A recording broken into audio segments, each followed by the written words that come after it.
నమస్తే అండి, welcome to our channel సలాం సైనిక. మీరు ఎక్స్ సర్వీస్ మీద రిటైర్ అయిన వచ్చిన తర్వాత మీకు ఎటువంటి జాబ్ దొరకలేదా?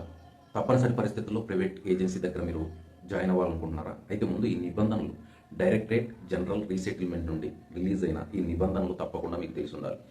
అప్పుడే ప్రైవేట్ ఏజెన్సీస్ చేసే ఈ దురాగతాల నుండి మనం సేవ్ అవ్వచ్చు, జాగ్రత్త పడవచ్చు, మనకు న్యాయం జరిగే అవకాశం ఉంటుంది. ఇక విషయానికి వద్దాం. మనం యాక్చువల్గా మన పని గంటలు ఎన్ని, మన డ్యూటీ చేయాల్సిన ఎన్ని హవర్స్ చేయాలి, అలాగే మనకి వీక్లీ ఆఫ్లు ప్రాపర్గా డీజీఆర్ రూల్ ప్రకారం ఉండాలా లేదా, అలాగే మనకు శాలరీ మినిమం ఎంత ఉండాలి, అలాగే ఎంప్లాయీస్ ప్రొవిడెంట్ ఫండ్ అంటే ఏంది, ఇలాంటి విషయాలన్నీ కూడా ఈ వీడియోలో మనం చర్చించుకోవడానికి ప్రయత్నిద్దాం. దయచేసి ఆఖరి వరకు చూడండి. ప్రతి ఒక్క ఎక్స్ సర్వీస్మెన్ ఇలాంటి మోసాల బారిన పడుతున్న ఎక్స్ సర్వీస్మెన్ని మనం సేవ్ చేసుకోవాలంటే వారందరికీ ఈ ఇన్ఫర్మేషన్ తెలియటం తప్పనిసరి. కనుక వారందరికీ ఈ వీడియోని షేర్ చేయడానికి ప్రయత్నం అండి. ముఖ్యంగా మనం ప్రైవేట్ ఏజెన్సీ ద్వారా ఎక్కడైనా మనం డ్యూటీ చేస్తున్నామంటే మనం పని గంటలు అనేది ఓన్లీ 8 గంటలు మాత్రమే యాజ్ పర్ రూల్ ప్రకారం ఉండాలి. 8 గంటల నుంచి మనం ఒక్క నిమిషం పని చేసినా కూడా అది ఓటీ కింద రావడం జరుగుతుంది. ఎక్స్ట్రా వేజెస్ అనేది మనకు పే చేయాల్సిన బాధ్యత ప్రైవేట్ ఏజెన్సీస్కి ఉంది. ఈ శ్రమ దోపిడీ అనేది చాలా చోట్ల చాలా ఏజెన్సీస్ ద్వారా జరగటం జరుగుతుంది. ఈవెన్ మన ఆర్పిఎఫ్ అసిస్టెంట్గా చాలామంది మన ఎక్స్ సర్వీస్మెన్స్ రైల్వే స్టేషన్లలో వర్క్ చేస్తున్నారు. వాళ్ళ విషయంలో కూడా జరుగుతుందంటే మీరు నమ్ముతారా? అవునండి, నిజంగానే జరుగుతుంది. ఇక రెండో విషయం, 6 రోజుల డ్యూటీ తర్వాత పెయిడ్ హాలిడే అంటే వీక్లీ ఆఫ్ అనేది తప్పకుండా మనకి ప్రొవైడ్ చేయాలి. అది డీజీఆర్లో ఈ రూల్స్ తప్పకుండా పొందుపరచడం జరిగింది.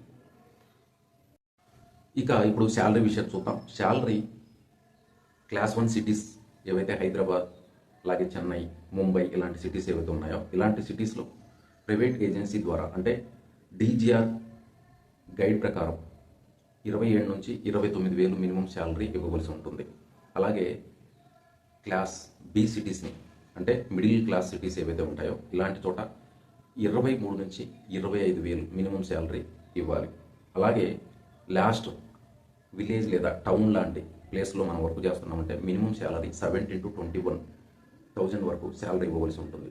ఇక వీటితో పాటు ఈపీఎఫ్ మన శాలరీలో 12% ఈపీఎఫ్ కట్ చేయడం జరుగుతుంది. అలాగే యజమాని కూడా తన సరి నుండి 12% అమౌంట్, మన శాలరీలో 12% అమౌంట్ ఎక్స్ట్రా జమ చేయవలసి ఉంటుంది.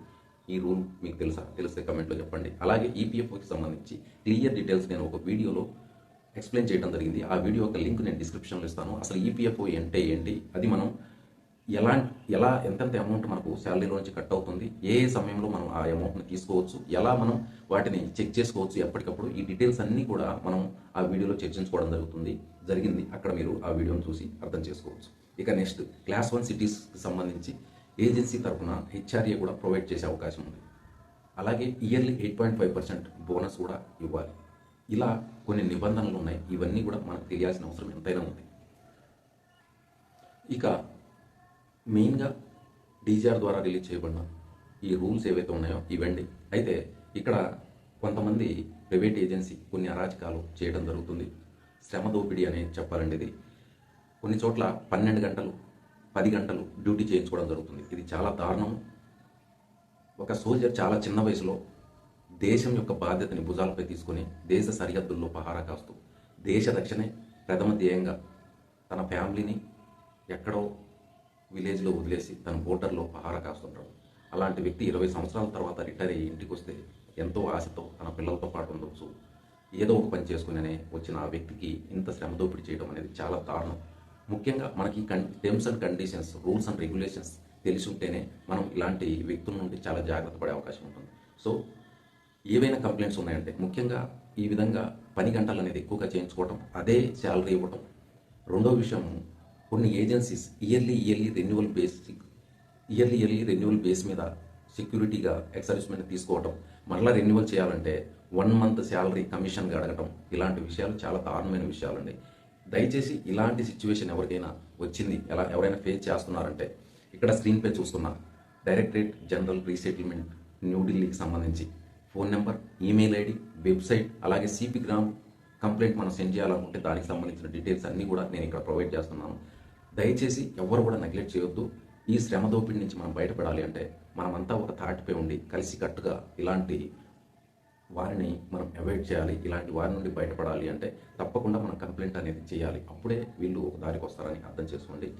అయితే ఇక్కడ ముఖ్యంగా ఎక్స్ సర్వీస్మెన్ ఒకరికొకరి కోఆపరేషన్ అనేది చాలా ఇంపార్టెంట్. మనకి కోఆపరేషన్ అనేది కొత్త విషయం ఏం కాదు. మనం ఇండియన్ ఆర్మీలో ఉన్నప్పుడు ఒకరికొకరుగా అన్ని కోర్సు కలిసి వార్ చేస్తేనే ఆ యుద్ధం అనేది సక్సెస్ఫుల్గా మనం చేసి గెలిచిన సందర్భాలు ఎన్నో ఉన్నాయి. అలాంటిది మనం రిటైర్ అయ్యి వచ్చిన తర్వాత మన కొత్త జీవితాన్ని స్టార్ట్ చేసినప్పుడు ఈ మాత్రం మనం చేయలేమా? సో దయచేసి ప్రతి ఒక్కరు కూడా ఈ రూల్స్ గురించి ముందుగా తెలుసుకోండి. తెలుసుకున్న తర్వాత మీ దగ్గర ఎటువంటి అన్యాయం జరుగుతున్నా కానీ ఎవరిని వదలొద్దు దయచేసి. ఎందుకంటే మీ తర్వాత వచ్చే ఎక్స్ సర్వీస్మెన్ కూడా ఇలాగే శ్రమ దోపిడీ చేయడం జరుగుతుంటుంది. సో ఇదండి వీడియో. ప్రతి ఒక్కరికి షేర్ చేయడానికి ప్రయత్నించండి. మరో కొత్త సబ్జెక్ట్స్ మరో వీడియోలో మళ్ళీ కలుద్దాం. వెళ్ళే ముందు ఒక విషయం తప్పకుండా మీకు చెప్పాలనుకుంటున్నాను అండి. ఎవరైతే కొత్తగా రిటైర్ అయ్యి వస్తున్నారో అలాంటి వారికి ఇది చాలా ముఖ్యమైనదని చెప్పాలి. రిటైర్ అయ్యి వచ్చిన వెంటనే మన దగ్గర కొంత అమౌంట్ ఉంటుంది కాబట్టి కొంత ఉత్సాహంగా ఉంటాం. కొన్ని విషయాలు దృష్టిలో పెట్టుకొని ముందుకు సాగాలని ఆశిస్తున్నాం. మొదటిది, మనకు కొన్ని జీవోలు ఉన్నాయి, ల్యాండ్ ఇస్తారు, స్థలం ఇస్తారని ఆశించి అనవసరంగా రెవెన్యూ డిపార్ట్మెంట్ చుట్టూ, కలెక్టర్ ఆఫీసు చుట్టూ తిరుగుతూ అనవసరంగా మీ టయాన్ని అలాగే మీ ఏదైతే ఫైనాన్షియల్గా మీరు నష్టపోవద్దండి. దానికి సంబంధించి మా ఎక్స్పీరియన్స్ని బట్టి ఒక వీడియో చేయడం జరిగింది. ఆ వీడియో లింక్ నేను డిస్క్రిప్షన్లో ఇచ్చాను. ఆ వీడియోని చూశారంటే మీకు ఫుల్ క్లారిటీ వస్తుంది ఎంతమంది నష్టపోయారో దానివల్ల అనేసి. ఇక రెండో విషయం, మనకు రేషన్ కార్డ్ ఎలా అప్లై చేసుకోవాలి, మనకి ఎలా వస్తుందన్న విషయాన్ని కూడా మరో వీడియోలో నేను చర్చించాను. ఆ వీడియో కూడా ఇక్కడ డిస్క్రిప్షన్లో ఉంది. తప్పకుండా ఈ 2 వీడియోస్ చూడండి. ఎందుకంటే మనం తొందరపడి ప్రతి ఒక్కరిని నమ్మటం మనకి అలవాటు. అది మొదటి నుంచి మన లైఫ్ అనేది మనకు నేర్పించింది. మనం అలాంటి పరిస్థితుల్లో పెరిగాం కనుక. కానీ బయట ప్రపంచం చాలా దారుణంగా ఉంది. అందువల్ల మేము ఎక్స్పీరియన్స్ చేసిన తర్వాత ఈ వీడియోలు చేసి మేము ముందుకు తీసుకురావడం జరిగింది. ఇదండి వీడియో. మరో వీడియోలో మళ్ళీ కలుద్దాం. ఇంకా ఏమైనా డీటెయిల్స్ మీరు తెలుసుకోవాలనుకుంటే తప్పకుండా కామెంట్లో తెలియజేయండి. అలాగే వీడియోస్ని ఎంత ఎక్కువగా లైక్ చేస్తే అంత ఎక్కువగా మన ఎక్స్ సర్వీస్మెన్స్కి రీచ్ అయ్యే అవకాశం ఉంటుంది, మనం షేర్ చేసినా చేయకపోయినా కానీ. సో తప్పకుండా ఈ ఒక్క పని చేయండి. సబ్స్క్రైబ్ చేసుకుంటారు కదా. Thank you for watching this video.